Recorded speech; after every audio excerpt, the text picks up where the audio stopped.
If you like the video, make sure to like, subscribe, and comment. For more videos like this. People who work in forests, what's the creepiest/scariest thing you've seen? Years ago I was at a friend's 16th b-day with about 20 other people. They owned a huge property with something like 10 acres of woodland behind it. This is in Australia.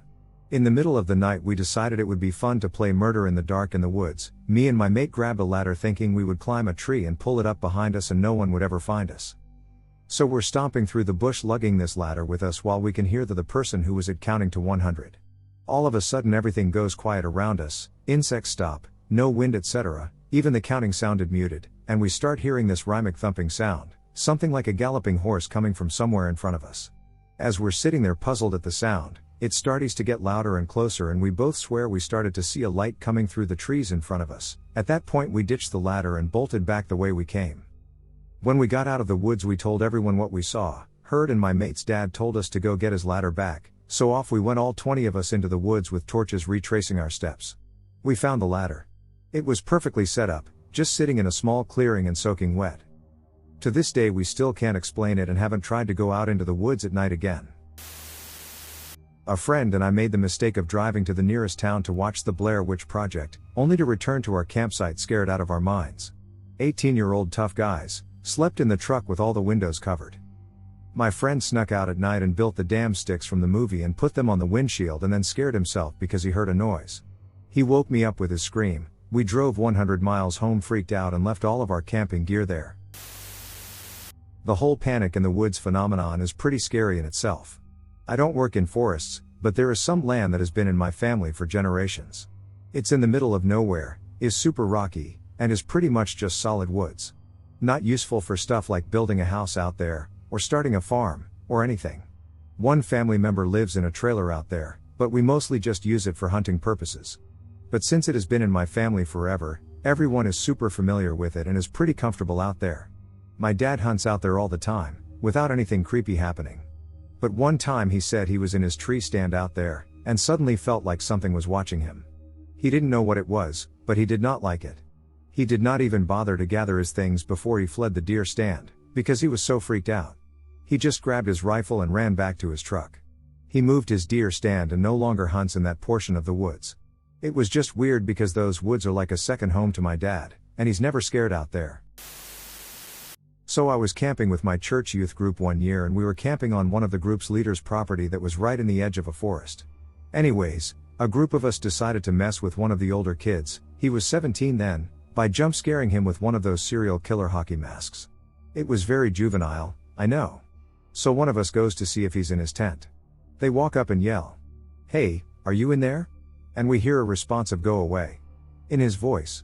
So the kid with the mask went up to his tent and tried to shake it, then pop out wearing the mask, but that's when we realize he isn't there. We're confused, so we head back to the main group up at the fire, where we find the kid who said he'd been at the fire for the past 2 hours. Mind you, there was no way for him to have gotten from his tent and to the fire before us. The scariest part was that night I heard footsteps walking around my tent all night, along with the howls of a group of coyotes out in the woods. I still joke that we were visited by skinwalkers. When I was younger, I had a self-made fort in the forest behind our house. One time I was hanging out there, and heard lots of branches breaking about a quarter mile away. Then the breaking branches kept heading my way, like some very large animal just busting along. There were no voices, no sound that it was people, or anything I could identify. As it got within 100 yards, something told me it was better to bust out of there, rather than wait to find out. I'm still curious to this day. I was out hunting in a pretty heavy snow. I walked out onto a point to eat a snack and take in everything around me. I sat there for maybe 5 minutes before I packed up my things and headed back. About 10 yards behind where I had sat down were a set of mountain lion tracks over my tracks. It looked like it stopped and watched me before turning around. I have no clue how long I was stalked, but there is nothing more existentially humbling than thinking you're the baddest thing in the woods only to realize how vulnerable you really are. Needless to say, I noped the duck out of there with my rifle at the ready. I grew up in the woods with many encounters with coyotes, black bear, and bobcats. I've only seen 2 mountain lions. The scariest thing is I know more than 2 have seen me. I don't duck with mountain lions. I was doing railway security near Aberdeen, Scotland. There was a stretch of road that only led to where we worked. For context, The site I was at was in a small forested area and the only road led into it. On a regular basis, the security there would only be about one person on the site at any time. The site's reason to exist was for vehicles to access the railways, would hear a car pull up and stop. So, we'd go down to the main gate and find no one there. Nothing, not a vehicle, no people, not a soul in sight. First time it happened, it was me and the safety guy, Kenny, who were there. We heard a car pulling in, so I went to allow them in. No one there. Kenny came with me, and because site rules said that I couldn't leave, he walked down the drive to the main road. No one there either. It happened a lot and nobody knew where the sound was coming from. There were no houses or farms nearby, no bothies, shelters for climbers and hill walkers, not even a hide for birdwatchers. But it was always the same sound, car pulling in over gravel and stopping. When I was a young teen, our church sent us a long road trip to a youth camp up deep into the Colorado mountains. It was a cool camp and I was having a good time with all the outdoor activities and such. I had been assigned to a cabin with about a dozen other boys my age and a camp counselor who was a really awesome guy. One day we went on a full day hike further into the mountains and got to a point before turning back where people could do whatever they wanted for an hour or so. Our counselor had told me and 3 other guys that the previous week he had gone exploring with another counselor and found what appeared to be an abandoned cabin not too far from where we currently were. He hadn't had a chance to check it out, so asked if we'd like to go while everyone else sticked around. I don't remember how far it actually was, but I remember as soon as we came into a clearing and saw the cabin, all the noises of the forest stopped and it became eerily quiet. I also couldn't shake the feeling that we were being watched from the trees. The cabin looked normal enough, and as we got closer the counselor peered into the windows. He informed us that it looked mostly empty inside and that he was going to check the door. When he went to the front door he found it already cracked open, so he walked in. We followed closely behind and entered into an empty front room comprising half of the cabin. Again I felt like eyes were glaring at us from the woods, but could now sense a straight hatred coming from whatever it was. I began thinking I needed to get out, but the worst was yet to come, as when we entered the back room, in the middle of the floor was a giant pentagram, and sitting in the middle of the pentagram was a single wooden chair with a toilet seat on top that had nails driven through to cover the entire seat. We all started to freak the duck out and are ready to jet, but the counselor wanted to check the last room. He looked in and saw a pot of water boiling on a gas stove. His face turned white as a sheet and immediately yelled for us to get the duck out and run. We took off out the front door and hauled ass the entire way back to the rendezvous location. The counselor asked us to keep it on the down low, and we didn't talk about it until we were back at our own cabin. I asked the other guys and they said they had also felt the same creepy feeling of someone watching them. One of the guys said he could hear piercing buzzing in his ears as we ran away. That was the last we ever talked about it. Although I'm now in my 30s and have since gone on several long backpacking treks through the mountains, I have now encountered anything like that again. When I was a teenager, I knew a guy who had some horses and he let me and a friend take them out to ride. We were riding one day and found an old abandoned homestead. There was a partly falling down old house and a couple of old barns in the same condition. We rode through the yard area and continued on to this other clearing. There were a couple of old landscape timbers around the edge and I decided to jump my horse over them. So I turned that way and started to trot my horse, and all of a sudden, he's freaking out. Head up, snorting, trying to bolt on me. My friend's horse was doing the same. As we struggled with the horses, we realized that there were flat stones on the ground, and they were gravestones. We were in an old cemetery. As soon as we exited that area, the horses immediately calmed down. We never rode that way again. I told my mom about it one day and she asked where I was, exactly. I told her, and she said that was actually the homestead of some ancestors of ours, so the people buried there were related to me.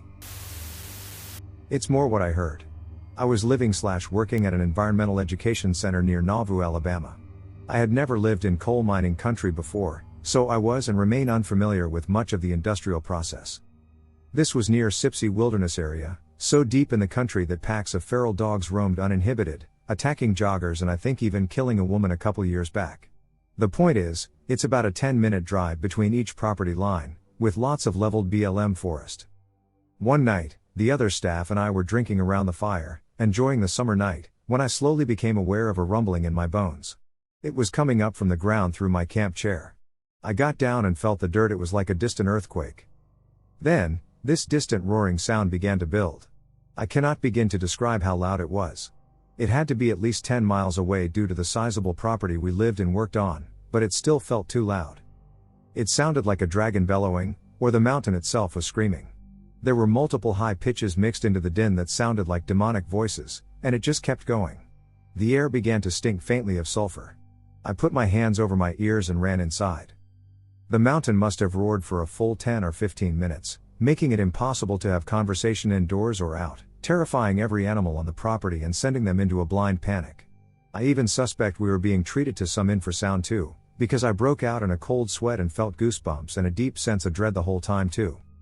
My coworkers from the area were nonplussed and explained that it was a normal coal mining noise, especially associated with mountaintop coal mining. Despite not being supernatural in nature, it's kinda haunted me ever since. Has anybody else heard this sound? When I was about 18, so about 10 years ago, a friend and I had a really awesome spot by the lake we'd go to that was fairly hidden, so we never saw people there in the couple years we went pretty often. One night we go for one of our moonlight swims and we're just chilling back floating and talking for a bit. Then we start hearing some strange noises, like voices and also a metallic sound. We swim back to land but stay in the water peeking over a log and looking up the hill. We see what literally looks like torches being held by a group of people up there. As the group gets closer we can hear the voices are chanting something. The metallic sound is someone drumming on something as they walked. We're panicked at this point. Our clothes are piled up a few feet away on land as we were in swimsuits. So we grab them and run into the woods on the right, get dressed as fast as we can while we're hidden, not knowing if we were seen but still hearing them, and then made our way back to the main road in the dark through the woods. We went back the next day and there was a fire pit and a pentagram drawn in the sandy dirt. No one believed us, and when we took another friend the next day to see the pentagram, it was gone but the fire pit was still there. We were in the Bible Belt, so never expected that. Not gamekeeper/forest worker.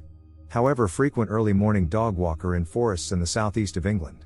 About 10 years ago, while doing the daily walk upon the top of a verge looking down to a steep slope was a rope swing that kids use in the summer, usually stoners and whatnot in the evenings, very routine types. This morning, however, there was a person with around 5 or 6 baby dolls all in a circle round the swing, while a doll was in the swing being pushed by the person wearing some sort of horned yellow, black and red mask while chanting in another language. At this point it was noticed they were also wearing a sort of heavy hooded robe, safe to say me and dog skirted around and kind of left them to it. 2 hours later, loading up the car which backs onto the forest, a group of 7 people carrying lit fire torches in the same getup marched out the woods across the car park in total silence and back out the opposite side. The feeling I got when they emerged was nothing short of pure terror. Even the dog was cowering in the car. Weirdest situation of my life to date. My sister, her best friend, myself and my best friend went wild camping in the woods in a really remote area in Scotland. The first night we were going to sleep and I was sharing a tent with my bestie and my sister shared one with hers. So both my sister and my best friend were pretty drunk and fell asleep like right away. So basically I was awake in my tent, trying to sleep, and my sister's bestie was also awake while my sister was dead asleep. I suddenly hear someone walking through the woods and around our tents. I froze with fear, but then realized it will have been sister's bestie going for a pee. Next morning I said to her, bloody shat myself last night when you got up for a pee. Took me a minute to realize it was just you. And she looks at me and says, no, I didn't get up to pee, I thought you did? We moved our tents to another area that day, still in the woods and not that far away from original location, but closer to an area where the woods finished just in case. Leaving all recreational weirdness out of it and sticking to work, I can think of a few. About 20 years ago, I was stationed at a relatively unknown Navy base on the Kitsap Peninsula doing guard duty. Some of the posts were in the woods and every post in the limited area and waterfronts had their own story. I experienced a lot of weirdness while I was there, but 2 things stand out as the worst. Now, there was an abandoned shack, a bridge that didn't span anything, and a single gravestone with Civil War era dates that everyone knew of and tried to find. We would link up with other units on patrol and hike around at night in the woods and try and find them, like it was a rite of passage. The first time I went looking for the bridge there were 4 of us. Only 2 had night vision, point man and tail gunner. The 2 of us in the middle were walking blind and trying to keep our spacing. I remember I ran into the point man, who had stopped and was just standing in the middle of the trail. When I was about to ask what was up, the guy behind me ran into me. As he was cursing at me and tail gunner was pushing through to see why everyone stopped, the point man started shushing us. He was frozen, just staring straight ahead when we heard a scream that we agreed later reverberated in our chest cavities and just about knocked the wind out us. It was like sitting against a speaker at a concert, and it lasted forever. When it stopped there was a moment of complete silence, absolute stillness, and then we heard something huge crashing through the woods. It sounded like trees were coming down in a line that was heading right at us. We stood, Because at some point I don't recall we all went to one knee, and scrambled over each other to sprint back up the path.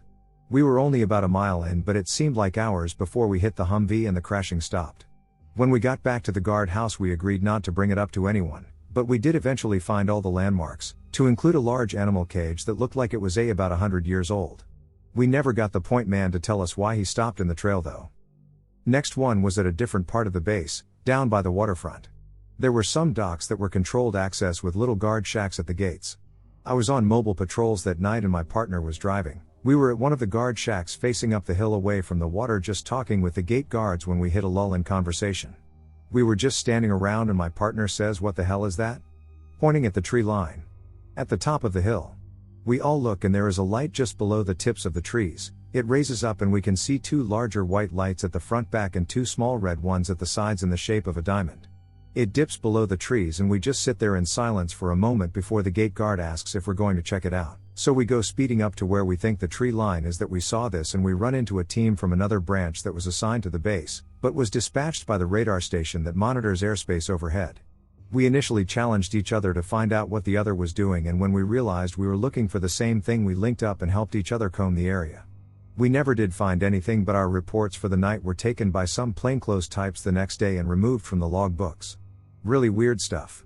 This was about 15 years before drones were a thing too, and as they started getting popular I thought maybe that's what we saw, but I don't know. There was also an old white raccoon that we would feed big red gum and Skol to. He was missing part of an ear, some toes on one front foot, the tip of his tail and an eye. He was super friendly though and would always come around this one guard shack way out in the boonies. I live in the Sierra Nevada and I'm always out hiking, camping, and the like. About 3 years ago, my family and I were walking on a trail near Truckee called Alder Creek. This spot was the location of one of the Donner Party camps, so not surprisingly has a very unsettling / somber vibe. Even though it's near the road, it's almost completely silent. Even the creek running through doesn't make much sound. Nor do the birds. Very odd. It was a rainy day and we were walking along the meadow. I could see a group of people setting up for some sort of wedding or celebration. They had a big white dog with them, and they were just letting it roam. It was staring at us and following us. The odd thing was, I swear that it kept shapeshifting between breeds. My whole family saw it too. It would change from a pit bull into a large fluffy breed. Sometimes it even looked like a wolf. We didn't take our eyes off it, and this was an open meadow so it couldn't have been different dogs. It almost looked like it was glowing at times too. It gave off a very creepy vibe. Needless to say, we were creeped out. I'm still not exactly sure what we really saw. Either a trick of the light or something weirder. Grew up as a hunter, fisherman. Never a day went by that I wasn't in the woods with my rifle or walking the edges of Saginaw Bay fishing. Not once in all my years had anything weird or creepy happen. My family was the go-to when people were lost either in the woods or water. We were quicker than the sheriff department and knew the area better, so we thought we had a pretty good idea of what was and was not in the wilderness. I left for the military and came home a few years later, and late one night I was sitting in the dining room enjoying a glass of lemonade when I had heard a metal crunching sound. I got up to investigate and it was the family dog who was outside but was staring into the pasture and pressing so hard against the bottom of the screen door he was buckling the aluminum panel. I turned on the spotlight we had mounted on a tower that shined into our pasture, and to this day I still don't know what it was, but when the light hit it the thing went from a towering position to crouching position behind weeds. I grabbed the nearest firearm, which was my father's side-by-side, pointed it at the eyeballs glowing back at me and told whatever it was to come out or I will fire. I said it 3 times and then I let it have it with both barrels. No noise, no screaming or anything. It just turned and hauled ass. By now my dad was up, rifle in hand, asking WTF is going on. I told him and we discussed looking in the daytime. After breakfast we went out and found where it was crouched, everything mashed down flat.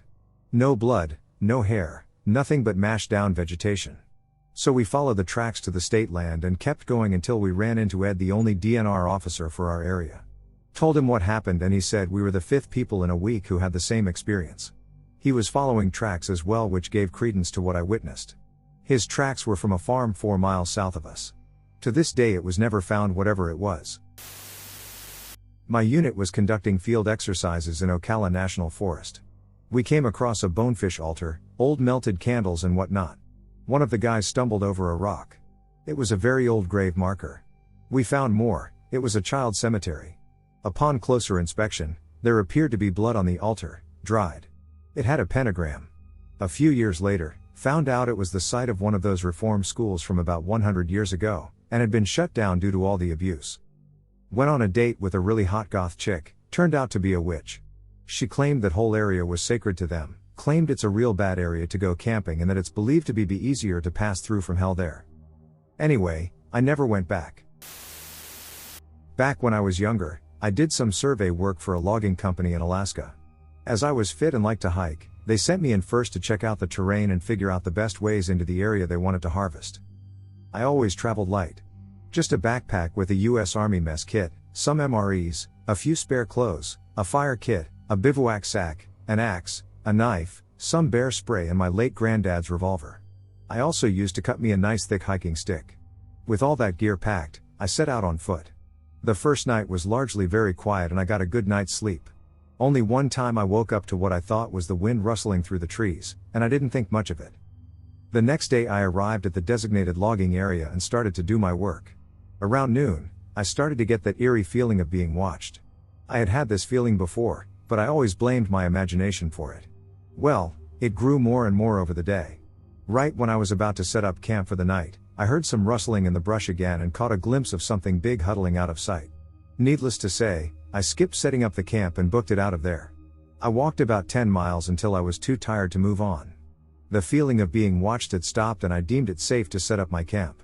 I woke up in the morning and the first thing I saw were bare tracks of what I think was a huge grizzly going all over my campsite.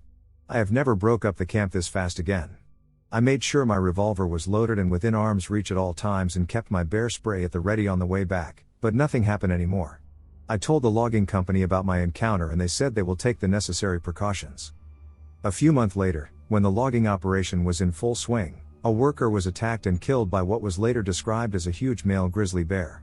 A year or so later, hunters in that area shot one of the biggest grizzlies I have ever seen, and judging by the size of its paws, it could have been that very bear stalking me on that hike. I grew up with the same 8-ish kids since birth or super young. Our neighborhood connected to a massive park in our town with baseball/softball fields, soccer fields, and a football field. The park was directly behind 2 of the kids' houses. It is mostly woods and has so many trails covering hundreds of acres. Starting around 10 years old, we would go to the park in the middle of the night to play cops and robbers. We were all about 14 at this time and had more friends sleeping over. A few of them were all hiding and off on some of the fields while 4 of us just had such a horrible feeling like we shouldn't be there. So we sat in the parking lot right by the trail to our neighborhood all back to back, so we were each facing one direction. Our buddy Jack looks into the woods and immediately goes, "Do y'all see that?" We all look and there's so many red eyes. Just red eyes covering maybe 30 feet of trees. No light reflecting off them, no flash from a flashlight, nothing. We don't live in an area with a ton of raccoons, possums, coyotes etc. We see them occasionally but not a whole group in the middle of the night. Not a single set of eyes blinked at us. The 4 of us scream and run to the closest house one of us lived, while 6 of our other friends immediately ran hearing our screams. Now keep in mind, we were a wild group of kids. Not scared of anything. We grew up in this neighborhood in this park. We've seen the occasional animal or coyote. But all of us just had this horrible feeling of dread.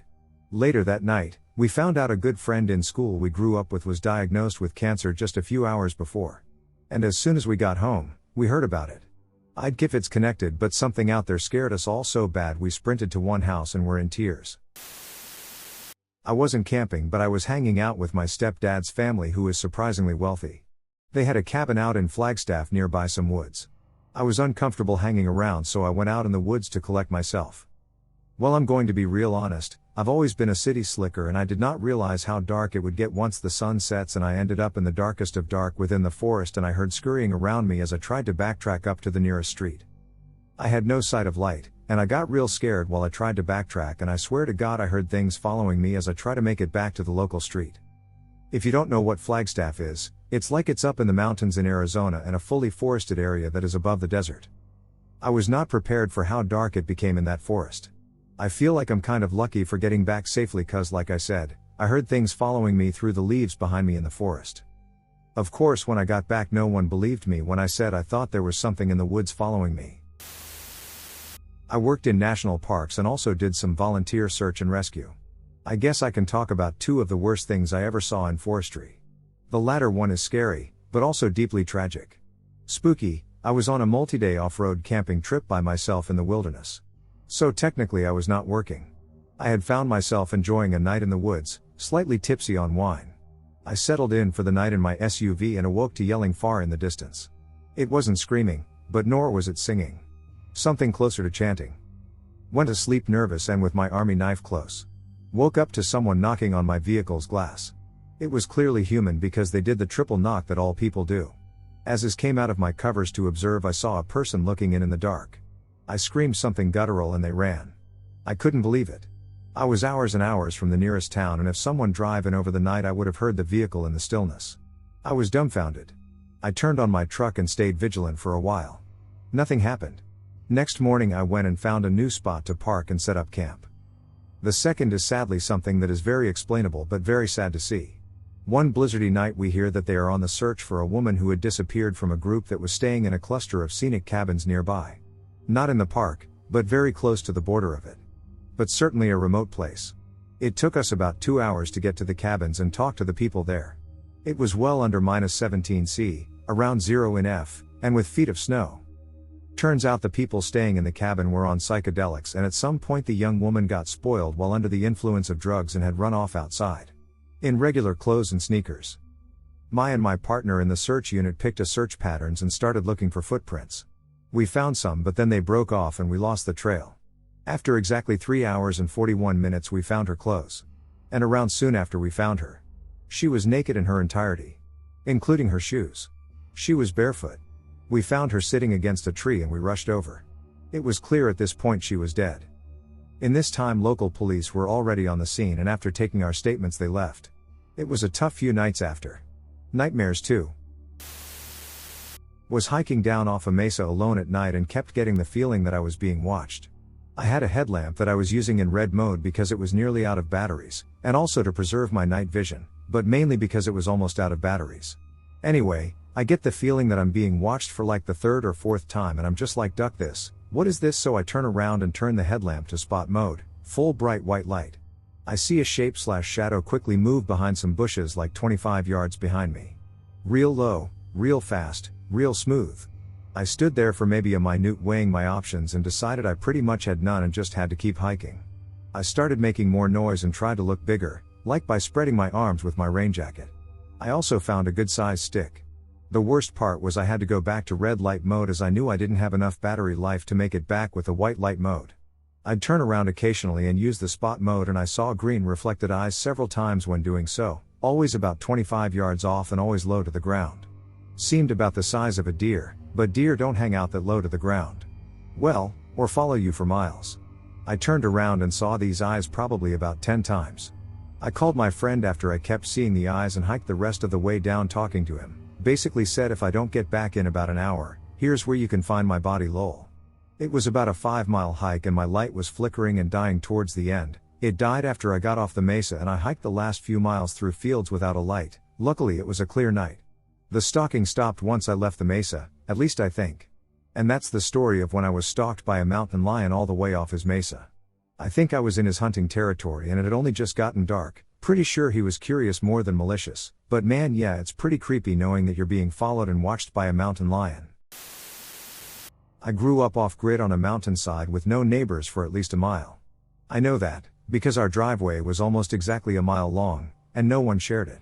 We didn't have power or a phone, and as a young teen, I'd often walk about 2 miles through the woods to a friend's house, who lived closer to the main road. I'd usually do this barefoot in the dark, because that's what you do when you can't afford shoes, let alone batteries or flashlights. The trick was to feel the path with your feet, and look up to find gaps in the trees. Anyway, they kept a herd of sheep and one year something killed one of them and dragged it about halfway to my house, then ate it beside the trail. I walked past it in the dark, and even in the moonlight I knew there wasn't supposed to be a bright patch of white in this part of the trail, but I wasn't exactly going to stop and investigate. I was a brave kid, but we did see black bears and cougars around, and I knew I wouldn't find anything good in the dark.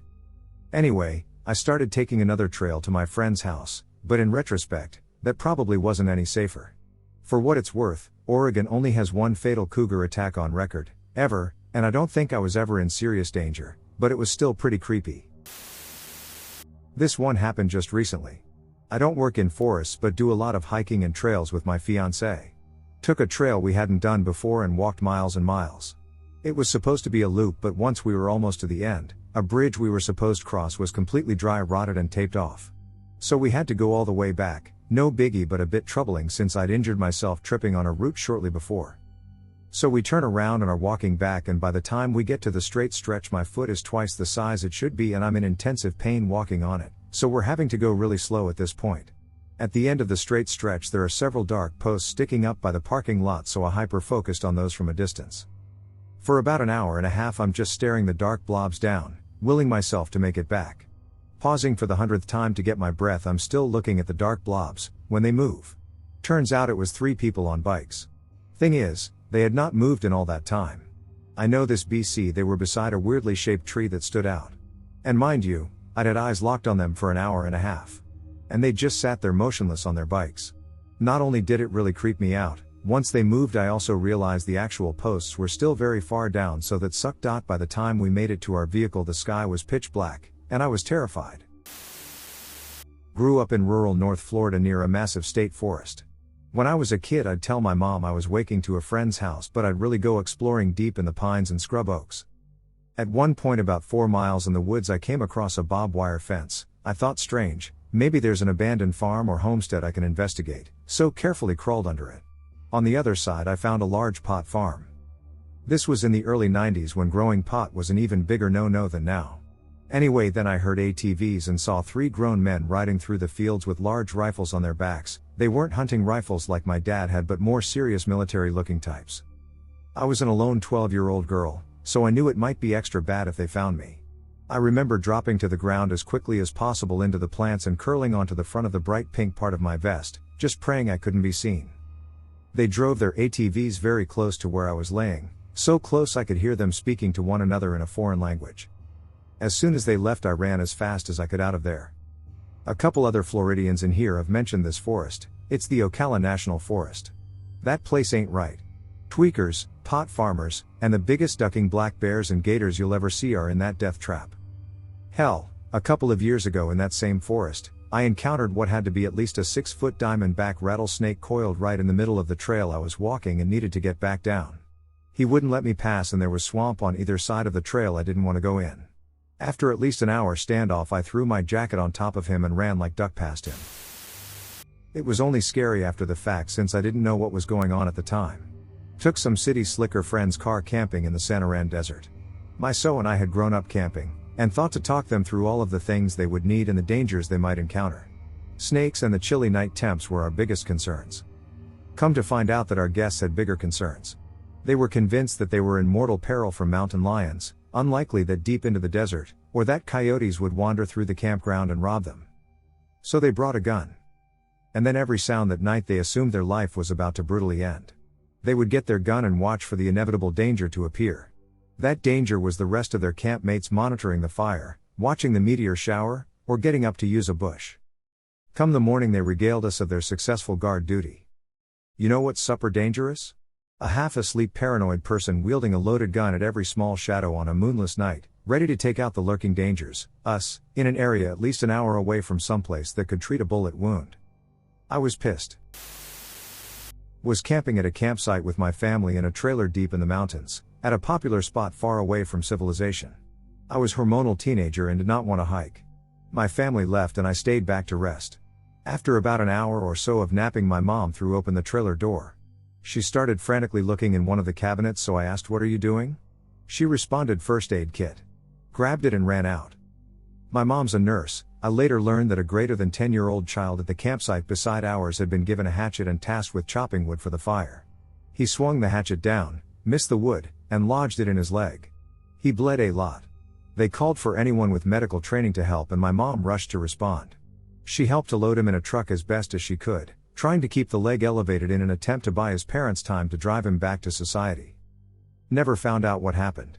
It definitely was serious. My mom's expression when she grabbed the first aid kit made that clear to me. Hope he's okay. Last summer while on a multi-day work trip to Western Maryland I did as I usually do and set up camp rather than stay in a hotel. I was the only person in Big Run State Park, a remote spot deep in Savage River State Forest where I've stayed most years since the late 80s. The campground has no power, so it's as dark as can be. I set up, took a long walk, had a couple beers by the fire and ate a leisurely dinner. This is bear, bobcat, redneck and rattlesnake country, so I'm always a little bit on my toes. This warm August night was no exception. I always hear things in the dark when I'm by myself. After 30 years of this, I pretty much ignore whatever I hear. It's always a deer or a small mammal. I was tired from diving, so not long after dark I settled into my hammock and fell fast asleep. Being over 50, at some point in the middle of the night I had to pee. It was much colder and I didn't mess around. I sometimes struggle to fall back asleep after this, and I tossed and turned for a while. I drifted in and out of sleep, and was adjusting my bag when out of the corner of my eye I caught a light in the campground. I figured someone set up after I went to bed, which happens. I tried to go back to sleep. Suddenly I woke up to someone shining a flashlight into my eyes from under my tarp close to my feet. My heart started pounding a mile a minute as I contemplated what my next move was. Still half asleep, my mind raced. I thought of kicking out at the light to knock it down or kick the person. I tried to remember where my knife was. I was panicking. I decided to yell, so I took a deep breath and tried to yell, but what came out was a weird moan. I think I was too scared to really yell. I fumbled for my zipper to get out of the hammock before I got hit or stabbed or shot, and as I did it realized that the light hadn't moved. I looked right at it for the first time. Then I grabbed my glasses off my shelf and put them on. The light was the moon, which had risen to just the right point to shine under my tarp and into my hammock. OMG. I laid back about as awake as I've ever been, breathing hard, sweating and trying to calm down. 51-year-old man scared half to death by the moon. I didn't work in the forest back then, but spent a lot of time there and had a terrifying thing happen the late summer of 1981 outside of La Pine, Oregon. My mom had passed away in January of that year, and my dad felt like we needed some bonding time with a little escape from town for a few days. He had a 68 VW Westfalia that he'd been working on getting camping ready, and he was excited to use it. The campsite was on a property belonging to a friend of my dad's named Jerry, and was northeast of La Pine by 20 miles or so. I've looked at maps since then and have no idea where it was. It was a long time ago, and as a 13-year-old, punk-ass kid at the time who wasn't paying attention. We left Portland on a Monday, close to noon, and got to the campsite about 4 hours or so later. Around 4 o'clock to 4:30, the campsite was quite a ways down a fairly rough gravel road that turned to dirt single track after the first 5 to 6 miles.